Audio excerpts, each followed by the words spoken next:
Et à un moment donné, je me suis dit, mais en fait, si tu n'arrêtes pas de penser au regard des autres, tu fais rien. Donc, tu veux rien faire, Fanny? Tu veux rester là à regarder Netflix? Bah ok, bah alors fais rien. Fais rien. Mais à un moment donné, c'était plus fort que moi. J'ai dit non, mais moi, je peux pas, en fait. J'ai mon message à faire passer. J'ai appuyé sur créer un compte et j'ai créé mon putain de compte, quoi.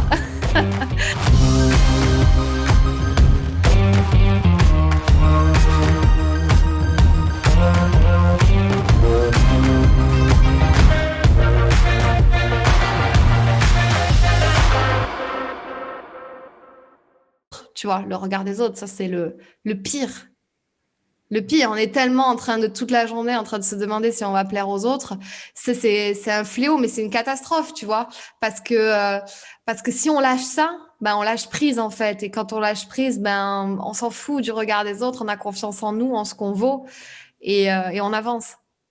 On peut dire que la peur du regard des autres, c'est une des peurs les plus fondamentales qui empêchent toute réussite.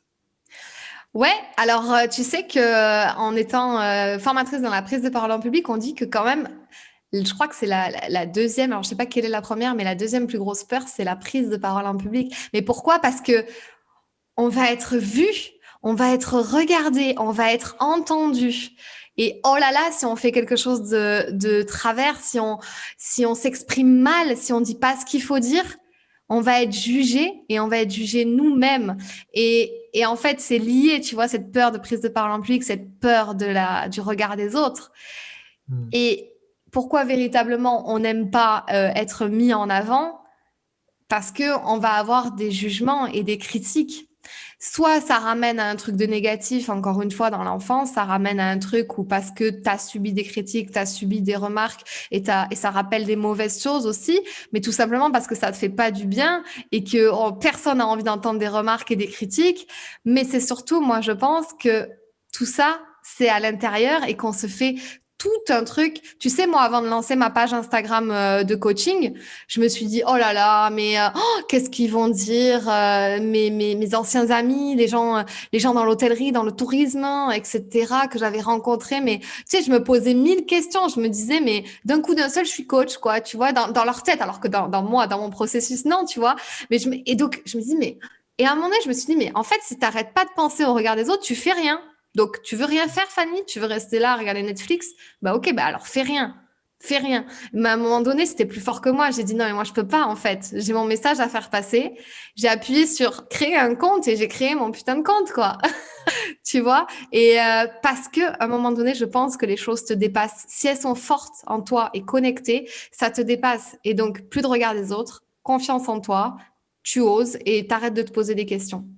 Dans ce que tu viens de dire, on tire une magnifique conclusion, c'est que la peur du regard des autres, elle est là, elle existe, elle est présente, mais du moment où ton message, tes ambitions, tes objectifs et tes rêves sont plus grandes que cette peur, finalement, tu peux la surmonter. Exactement. Et en fait, moi, je crois que j'ai toujours attendu ce jour, tu vois, c'était ça. Mais parce que c'était pas clair en moi de ce que j'allais faire, où est-ce que j'allais aller et qui je voulais devenir. Parce que c'est ça la vraie question et j'arrête pas de le dire en coaching, mais qui tu veux devenir, plus tu vas te connecter à qui tu veux être, à la nana que tu veux devenir, que tu veux incarner. Mais tu verras en l'espace de 10 secondes, il y a tout qui disparaît. Le regard des autres, tout, t'es tellement connecté à un truc puissant que enfin, je sais pas, voilà, moi je me pose même plus la question, si tu veux, c'est même plus, je m'en fous, tu vois. Alors des fois, oui, alors des fois je refais mes stories, tu vois, sur Instagram, parce que j'ai écorché un mot et j'aime pas, tu vois, c'est mon côté perfectionniste, j'aime pas moi avoir écorché un mot, mais au fond, faire une story avec ma tête du réveil qui raconte des conneries, je m'en fous parce que en fait, voilà, mon message, il est plus fort que ça, tu vois. Hmm. Et c'est là que, et c'est là que tu as compris les choses, c'est parce que tu commences à vivre pour toi et arrêter de vivre à travers les yeux des autres. À quel moment tu as eu ce déclic de se dire je vais vivre pour moi et non plus pour les autres? En fait, moi, comme je t'ai raconté au début, on m'a donné la chance de devenir prof de théâtre. Hmm. C'est-à-dire que je passe d'un métier dans l'hôtellerie-tourisme où je suis sur scène tous les jours devant minimum 15 élèves en train de leur donner des cours parce qu'en fait, c'était vraiment du coaching pour devenir acteur de cinéma. Donc, tous les jours, tu es sur scène et en fait, il y a il y a eu un moment donné où, si tu veux, on arrive, j'ai la proposition en juillet, on arrive en septembre. En septembre, j'ai mon cours à donner.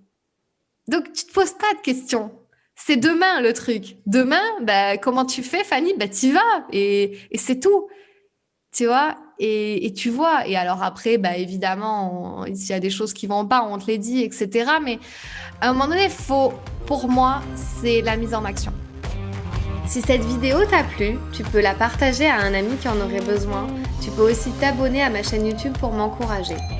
Tu peux me retrouver sur tous les réseaux sociaux sous le nom de Fanny l'Esprit Coach. Tu peux me poser toutes les questions que tu souhaites et aussi me donner des sujets que tu aimerais que j'aborde.